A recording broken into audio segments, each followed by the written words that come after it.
'no? Nanonood kayo nung mga vlog nila, nung mga vloggers nila? Ano yung mga mukha nila? Gusto ko lang malaman kasi hindi ako ano, eh, hindi ko nakita, eh, hindi ako updated, eh, kung ano itsura nila, eh, mga kababayan. Gusto kong malaman kung tabingi ba yung mukha na gano'n, malungkot ba, sad ba, o galit na galit pa din ba? Naku, kailangan ito hindi patawarin, hindi palagpasin ni General Torre. Madami itong mga nasabi, eh, 'no? Hanggang sa may mga pagbabanta sa kanyang buhay, eh. Wrong move kayo diyan, mga vloggers ni Kibuloy, wrong move kayo diyan. Bakit? From vloggers, magiging fugitive na din kayo sa susunod na mga araw, oh. Lumagpas kayo, eh, doon sa boundary ng pagiging vlogger. Hanggang sa umabot na kayo na maging ralyista na rin kayo. Sigaw kayo ng sigaw na ano,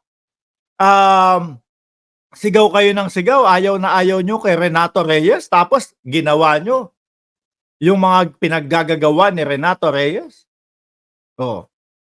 Ang problema nyo pa, nahaluan pa kayo nung pagsusunog ng mga gulong. Eh, gawaing MPA yan, eh. Ay, nandiyan pala sa kampo ninyo si Eric. Ano? Nandiyan pala sa kampo ninyo si Eric. Kaya naman pala marunong kayong maggagawa ng mga pagsunog-sunog na yan. Oo, mga kababayan. Kaya mga vloggers, eh, baka yung mga kaso nyo, no, kay General Torre, baka yung mga kaso nyo kay General Torre, mga kababayan, eh, bailable naman. Ratratin nyo na ng ratratin sa views. Para kahit papaano may pambail kayo pagdating nung kaso ninyo. Oh, ha? Kung bailable, eh, malamang naman sa lamang yan, bailable naman yan. Kaya lang makati sa ulo, yung lagi kayong a-attend sa hearing, yung laging iniisip ninyo, naku, magigilty ba ako dito? Oh, ganyan, mga kababayan. Paano, eh? Ito. Bahala na daw kayo dyan, Kojik. No? Sabi ng mga kapulisan, eh, bahala na kayo dyan. Uuwi lang kami. Oh. Oh.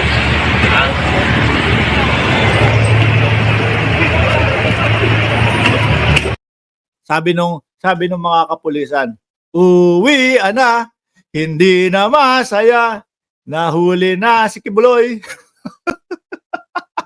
Uwi na, oh. Eh, yung mga vlogger, magtipon-tipon kayo dyan. No?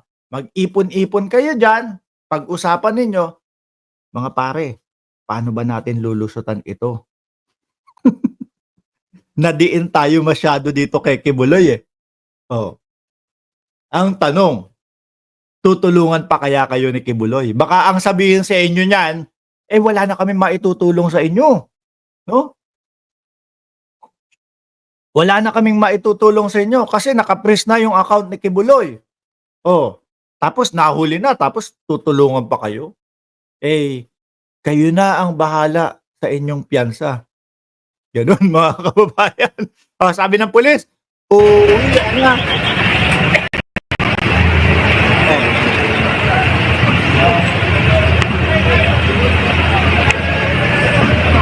Alam niyo po, mga kababayan, ito pong tiklo, timbog, huli, dakma, o ano pang word na possible na gamitin. Huwag po kayo magpapadala doon sa sinasabi o sasabihin. Uunahan ko na kayo, sasabihin yung mga lawyer na yan. Hindi po natimbog, kundi sumuko po. Uunahan na po kayo. Ganun na lang siguro. Mismong si DILG Secretary Abalos na po ang nagsabi, nahuli. Ano? Nahuli. Kasi hindi papayag yung mama na yan na kumbaga sumuko. Susuko ka kung kailan kaperaso na lang yung distansya ng kapulisan sa iyo, biglang suko. Kaya uwian yung mga pulis. Oh. Mga vlogger, upo sa isang tabi, upo sa isang gilid. 'Di ba? Kung sino man ang leader ninyo, Kung sino man ang leader niyo diyan, oh, tapos pag-usapan niyo, "Sa tingin mo mga pare makakasuhan ako?" Gano'n yung unang yung ano, umpisang pag-uusap ninyo. "Sa tingin niyo mga pare, ano kaya ang ikakaso sa'kin ni Torre?" Ganyan. Rat-ratin niyo ngayon sa ano, vlog, rat-ratin niyo ngayon sa ano, o kunyari, "Naku po hihingi po ako ng pasensya kay General Torre, ako po'y walang alam na nandito pala sa loob si Kibuloy." O ganyan. Sabay utuin niyo, "Magiting na heneral ko po kayo, hindi po talaga namin." Umpisahan niyo ng mag-sorry-sorry baka mamaya, yung iniisip na ikaso sa inyo, 'di ba, ano na, yung kumalma si General Torre. Baka mapagbigyan kayo, 'di ho ba mga kababayan? Sabi nga ni Ma'am Daisy Hafeli, "Mark ang saya-saya." Ay opo, mga kababayan, huli na, Pero siyempre po merong mga taong hindi ho masaya, mga bossing. Meron pong mga taong hindi masaya. Ano po? Oh. Hindi yung mga kapulisan. Yung mga kapulisan po masaya po yang mga yan kasi uuwi na po, 'no? Makakatulog na sila ng mahaba-haba, mga bossing, kasama ang kanilang pamilya. Tingin ko po, tingin niyo po ba si Kibuloy, rerekta doon sa US? Hindi pa naman po. Haharap at haharap pa po yan doon sa mga hearing sa Pilipinas po, mga kababayan. Pero hindi po kasi puwede yung panawagan nila, 'no? Hindi po kasi puwede yung panawagan nila, mga kababayan, na ano daw po, na pumirma ang ating pangulo na hindi ipapadala o hindi ipapakuha si Kibuloy sa Estados Unidos. Malabo po 'yun. Sabi ni Winfield Tamayo, "Boss, sabi mo magpapapansit ka 'pag nahuli." Pansit lang, sabi ko nga. Lechon ang kakainin natin, mga kababayan. Dahil po ang pagkakahuli dito kay Kibuloy, panalo po ang mamamayang Pilipino. Bakit Mark, bakit si Kibuloy lang naman ang nahuli, bakit buong Pilipino ang panalo? Ibig sabihin ho, mga kababayan, may hustisya, 'no? Hindi ho hostes siya, ha. Yung hostes siya, doon ho 'yun sa Kojik.